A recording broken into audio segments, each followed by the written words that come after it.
क्या आपको अब तक एसआईआर का फॉर्म नहीं मिला है? और अगर आपने फॉर्म भरकर बीएलओ को जमा कर दिया है तो क्या आपको यकीन है कि आपका फॉर्म चुनाव आयोग के सिस्टम में सफलतापूर्वक सबमिट हो गया है? अगर फॉर्म में कोई गलती हो जाए या स्टेटस में गड़बड़ी दिखे तो क्या करना होगा? फॉर्म कैसे भरें? फॉर्म भरते वक्त किन बातों का विशेष ध्यान रखना जरूरी है? आज इस रिपोर्ट में इन्हीं विषयों पर बात करेंगे। सबसे पहले जोहार, नमस्कार, मैं हूं अंशु और आप देखना शुरू कर चुके हैं द फोर्थ पिलर। झारखंड में स्पेशल इंटेंसिव रिवीजन यानी एसआईआर के तहत मतदाता सूची के सत्यापन का काम लगातार जारी है। 29 जुलाई तक फॉर्म भरने की अंतिम तिथि है, लेकिन चुनाव आयोग ने मतदाताओं से अपील की है कि वे अपना फॉर्म 19 जुलाई तक किसी भी हाल में जमा कर दें। लेकिन झारखंड के शहरी क्षेत्रों में बड़ी संख्या में ऐसे भी मतदाता हैं जिनको अब तक एसआईआर फॉर्म नहीं मिला है। फॉर्म जमा करने की डेडलाइन समाप्त होने में महज 10 दिन ही शेष हैं। इसके बावजूद रांची समेत कई शहरी क्षेत्रों के मतदाता फॉर्म से ही वंचित हैं या तो अब तक फॉर्म जमा नहीं कर पाए हैं। ऐसे मतदाताओं के लिए चुनाव आयोग ने विशेष व्यवस्था करवाई है। रांची समेत झारखंड के विभिन्न शहरी क्षेत्रों में 20 जुलाई को विशेष कैंप का आयोजन हो रहा है। विशेष रूप से बात करें रांची जिले की तो रांची डीसी मंजुनाथ भजंत्री ने बताया है कि 20 जुलाई को सुबह 10 बजे से शाम 4 बजे तक रांची के सभी शहरी मतदान केंद्रों पर विशेष शिविर लगाई जाएगी। यहां मतदाता फॉर्म प्राप्त कर सकेंगे, साथ ही भरा हुआ फॉर्म जमा भी कर पाएंगे।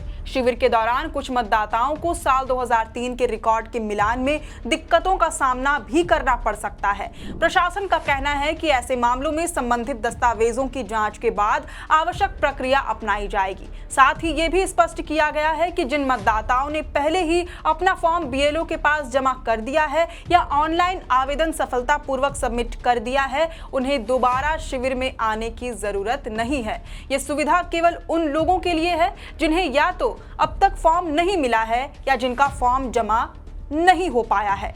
इसके अलावा आपके पास ऑनलाइन फॉर्म भरकर जमा करने का विकल्प भी है। हालांकि केवल एसआईआर फॉर्म भरकर जमा कर देना ही काफी नहीं है, ये सुनिश्चित करना भी उतना ही जरूरी है कि आपका फॉर्म चुनाव आयोग के रिकॉर्ड में सही तरीके से दर्ज हो चुका हो। इसके अलावा अगर किसी तरह की गलती सामने आती है तो उसे समय रहते ठीक कराना भी जरूरी है। अगर आपने अपना एसआईआर फॉर्म बीएलओ को सौंप दिया है तो उसका स्टेटस घर बैठे मोबाइल से आसानी से चेक किया जा सकता है। इसके लिए चुनाव आयोग के पोर्टल voters.eci.gov.in पर जाना होगा। वहां फिल इन्यूमरेशन फॉर्म विकल्प पर क्लिक करें। यदि पहली बार पोर्टल का उपयोग कर रहे हैं तो मोबाइल नंबर, ईमेल आईडी और कैप्चा की मदद से नया अकाउंट बनाना होगा। जिनका पहले से अकाउंट है वे अपने रजिस्टर्ड मोबाइल नंबर और पासवर्ड या फिर ओटीपी के जरिए लॉगिन कर सकते हैं। लॉगिन करने के बाद फिर से फिल इन्यूमरेशन फॉर्म विकल्प खोलें और अपना वोटर आईडी यानी ईपीआईसी नंबर दर्ज करके सर्च पर क्लिक करें।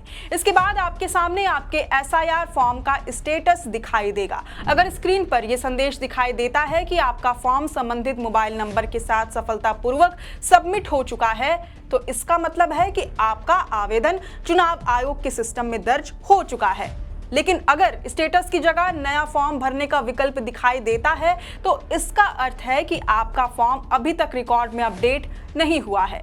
ऐसी स्थिति में तुरंत अपने बीएलओ से संपर्क करें।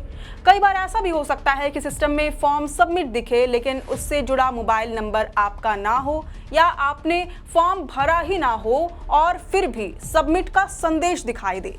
ऐसी स्थिति डेटा एंट्री में हुई गलती का संकेत हो सकती है। इसलिए इस तरह की किसी भी गड़बड़ी को नजरअंदाज करने के बजाय तुरंत बीएलओ से संपर्क कर सही जानकारी अपडेट करवाना जरूरी है। अगर आपको अपने बीएलओ से बात करनी है तो इसके लिए भी चुनाव आयोग के उसी पोर्टल यानी voters.eci.gov.in पर सुविधा दी गई है। पोर्टल पर मौजूद book a call with BLO विकल्प पर क्लिक करें। इसके बाद अपना वोटर आईडी नंबर और कैप्चा दर्ज करके सर्च करें। स्क्रीन पर संबंधित बीएलओ का नाम और मोबाइल नंबर दिखाई देगा जिसके जरिए आप सीधे उनसे संपर्क कर सकते हैं। वहीं जिन्होंने अब तक फॉर्म नहीं भरा या जिन्हें समझ नहीं आ रहा है कि फॉर्म कैसे भरना है तो अभी जान लीजिए, आपको बीएलओ से 2 प्रिंटेड फॉर्म मिलेगा। आप चाहें तो बीएलओ की मौजूदगी में स्वयं फॉर्म भर सकते हैं या उनसे भरवा सकते हैं। इनमें से एक कॉपी आपको भरकर बीएलओ को जमा करना है और दूसरा अपने पास रिसीट के तौर पर रखना है।